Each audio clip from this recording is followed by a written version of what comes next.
Continue. Standard transmissions. Not only that, but you had a pressure governor. You had to know how to adjust the pressure governor for the flow and everything. Now, they're all automatics, air conditioning.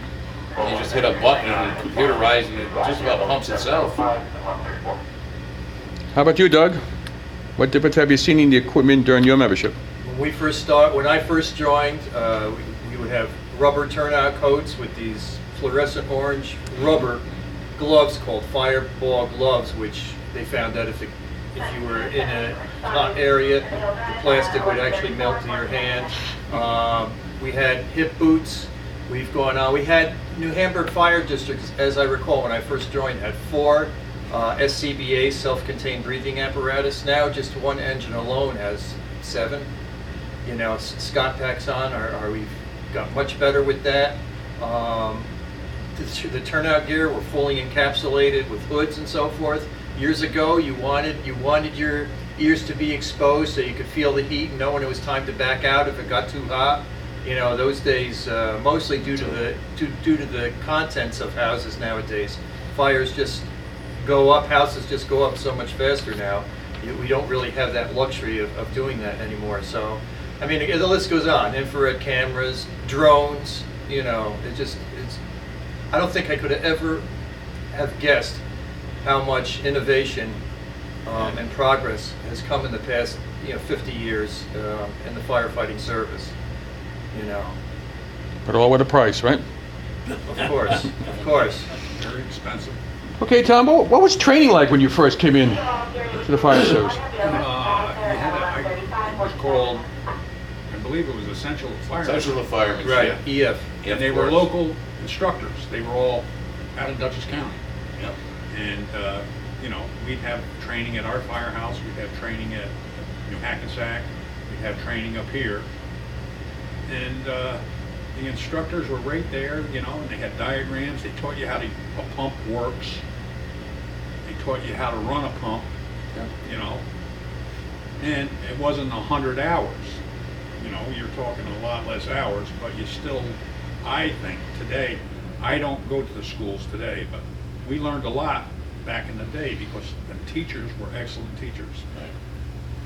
How about you, Jack? What was training like when you first started? Well, when I first started, we'd get out to the river every Sunday, and that's what we would do. We'd draft with our old Seagrave, and then guys who got their hand lines. We'd spend maybe 2-3 hours down there, and then we'd come back to the station and have our chow.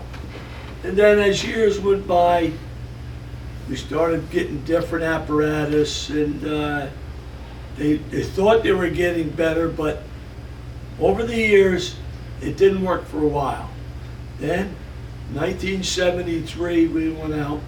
We got a Imperial pump apparatus, and it started from there. Then it went to 79, then to 99, and it keeps going. And there's 2 new rigs out there that are spectacular rigs. But the same thing is, you got to know what you're doing with them. I mean, these guys, they can take all the training they want. But the thing is, you got to sit down and think a little bit before you do something. And we did it with our training. We did it with our instructors. The county had good instructors. They had good instructors. But you still got to have. You got to have the amount of good firefighters to learn what they're doing. More like hands-on. Yes. Definitely. I mean, you can learn all you want in school, or any school you go to, but until you actually do it, Right. There's you'll nothing see. like the real thing. How about you, Mark? What was the training like when you started? Basically what Jack said, we'd take the rigs out either on a Saturday morning or Sunday or Monday night, check out, we'd call it a quick call, to check all the monitors on a weekly basis. But you'd actually go out and draft out of a pond. If you had a hydrant, you'd practice on the hydrants, but we'd have to go to Wappingers, the village. They were the only ones that had the hydrants. Houstonville had no hydrants back then. Mm-hmm. A lot of good instructors. the essentials of firemanship. I had Johnny Cosmo was my friend. Yeah. John Oswald, Ralph Lasher, Ralph That was Lasher did good. single company operations at Hughsonville. Kenny Boyd. That's the first school I went to, with Stevie Van Buren. Yep. Rip. It was a single company operation. Yeah.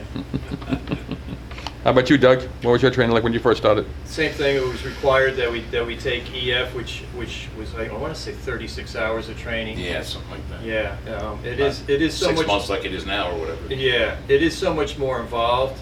The good news is when a person comes out of the classes nowadays, they actually have a real good idea of operations. The bad news is people with 2 jobs in the commute, they don't have the time to commit for that sort of thing.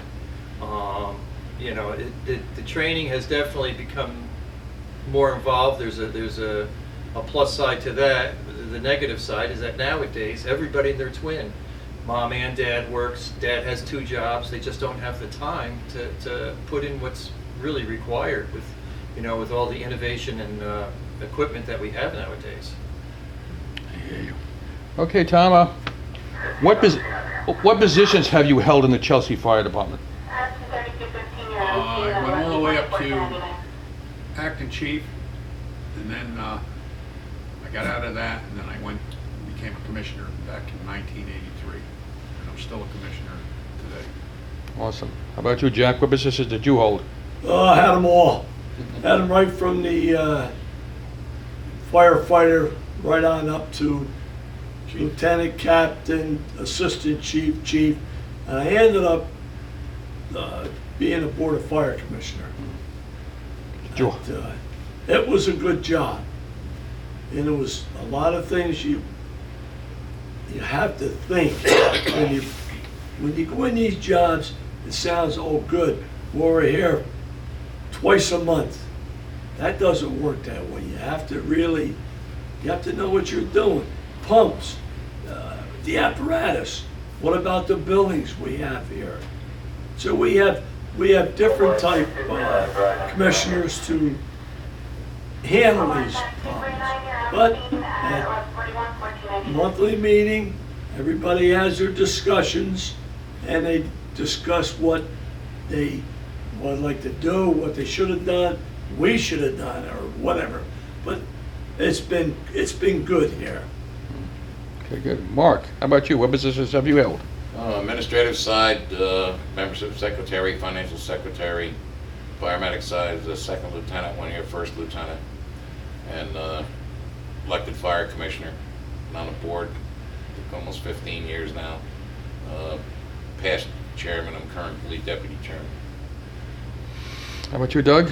I've been in the capacity of 2nd lieutenant, 1st lieutenant, captain, and safety officer, and out of my 50 years, I've been an officer of some capacity for at least 38 of those years.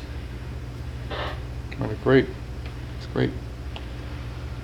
How about you, Tom? Do you think the apparatus is too big sometimes to navigate your town or village? Some of them are, but that's what you got to do. That's why you're a commissioner, and you got a good committee. You figure out what you need. It's going to fit in a firehouse. Some firehouses, they buy trucks that don't fit. Don't fit. Yeah. Take So some, you you got got 1 to, year. there's a lot I more have that too. thinking to do than people know what you're doing. And the fire commissioners throughout the whole state do not get paid. It's all a volunteer position. You get elected to do a job, to take care of the taxpayers, to watch the tax base and all that. And the apparatus today, they're beautiful trucks. They do a lot of things, but they're very expensive and they're very big. In some cases you need small trucks. In some cases you need big trucks. And years ago we all needed tankers. Today, tankers are going out because everybody's got fire hydrants. But, it's a big thought process to do what you got to do to protect the community. How about you, Jack? Well, we over the years, we started out as a drafting.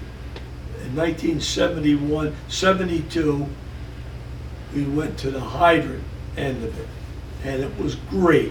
You could pull up to close to a hydrant, you were near it, you could work on it, and it worked good.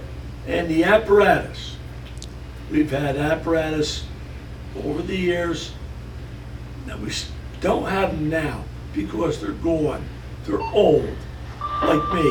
So what they do, they take bigger apparatus. If you can look, you look at our apparatus today, they're big apparatus. In a lot of places, we can't bring the apparatus into a building or into a driveway to set up operations. Oh, it's all up, your officers are the ones that set different standards for the commissioners. Then they go to the commissioners, explain, decides what you need. And if you don't, all of a sudden, it just drifts away. You gotta have the officers, chief, assistant chief, captain, or your lieutenants. They're the guys that's gotta set these precedents up for you to go and then make good judgments when you purchase apparatus. How about you, Mark? Basically, just what Jack and Hump said, you spec out your rigs, which are the turning radius, the ratio, whether it's a double axle, single axle, and then driving them, it's judgment. You gotta know how to do it and have a pretty good judgment on where you can get them in and out. I mean, we have some pretty big rigs at Hughsonville, and I've never had a problem getting them in and out any place. Very good. Doug? I think the issue nowadays is, yes, equipment is getting bigger. The problem is we have many guys, they're members, they're used to, the biggest thing they drive is maybe a pickup truck. Years ago, we would have members that were truck drivers, they knew how to drive big equipment. The big issue is teaching people how to drive and respect, the size of these apparatus. Yes, equipment has definitely gotten bigger, but we hold more, we have more hose, more equipment on it. Another part of the equation, though, is getting a person used to driving something that big. Mm-hmm. Okay. Tom, what do you think is killing the volunteer fire service?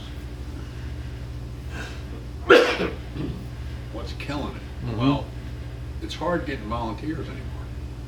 Because you got the young kids, they don't get involved. They're sitting home on their computers, playing all them video games. And, and if you're lucky enough to get a couple of young kids, then they fall in love, and then they move away. It's not like it was when I was a kid. You stayed, you were always home. And there wasn't all these opportunities that there are today. Would you say there was more affordable housing back in your day? Well, Or is it the same kind of like today? well, it was more family oriented than it is today. Mhm. That's the way I look at it. Okay. Jack, what do you think?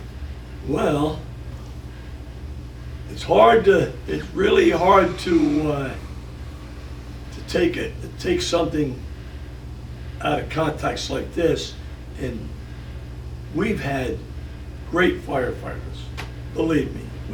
There's a gentleman over there, Doug was a good firefighter. And he turned around, and over the years, we see, comes election night here of November, up goes the list, down goes the list, and they don't have many good lieutenants. Seasoned, right? They don't have many captains, assistant chief. We've had that here, but you got to get away. You have to get away from it, one way or another. And my personal feeling is that you will eventually see this fire district have an Arlington name on the side of it. I hate to say it. That's my feelings. Okay. But I hope not when I'm around. How about you, Mark? Basically, too, with people today working two jobs, a lot of them you have to work with the cost of living, the cost of housing. people aren't interested in it anymore, younger kids. Try recruitment, they go to the schools. We got an excellent Explorers program in Hughsonville, which we started years ago, and that turned out probably 10, 15 good firefighters, and a few of them are chiefs and assistant chiefs today. But it's just the training back then when we first started, 36 hours, something like that. The regulations coming down from OFPC and OSHA and NFPA is ridiculous, and I think they're just trying to kill a volunteer fire service. Okay. How about you, Doug? The community nowadays is what they say the average. If you're at a job, my daughter was telling me, if you're at a job for 5 to 7 years, you've been at that job for a long time. You know, we have so many people. Rarely do you have people that say, yeah, I grew up here, I stayed here. We have so many people that are transits. We get good young guys. They get their training. They're excellent. They go to college, and invariably they get a job. Yeah, off they go. They get a job. They get a job out of town. I'll never forget when I took my EF course. It was in 1971. Emergency was the big thing on TV. Yeah, emergency. We had somewhere between 85 and 100 new guys taking our essentials of firemanship, because everybody they were all watching that show, enthusiastic about emergency, so they wanted to be a part of it. You know, and that's something in the distant past. Hell, 9/11 is in the distant past with many people nowadays as well. Mm-hmm. You know. All right, guys. Thank you for this great interview. It was totally awesome. So what that gets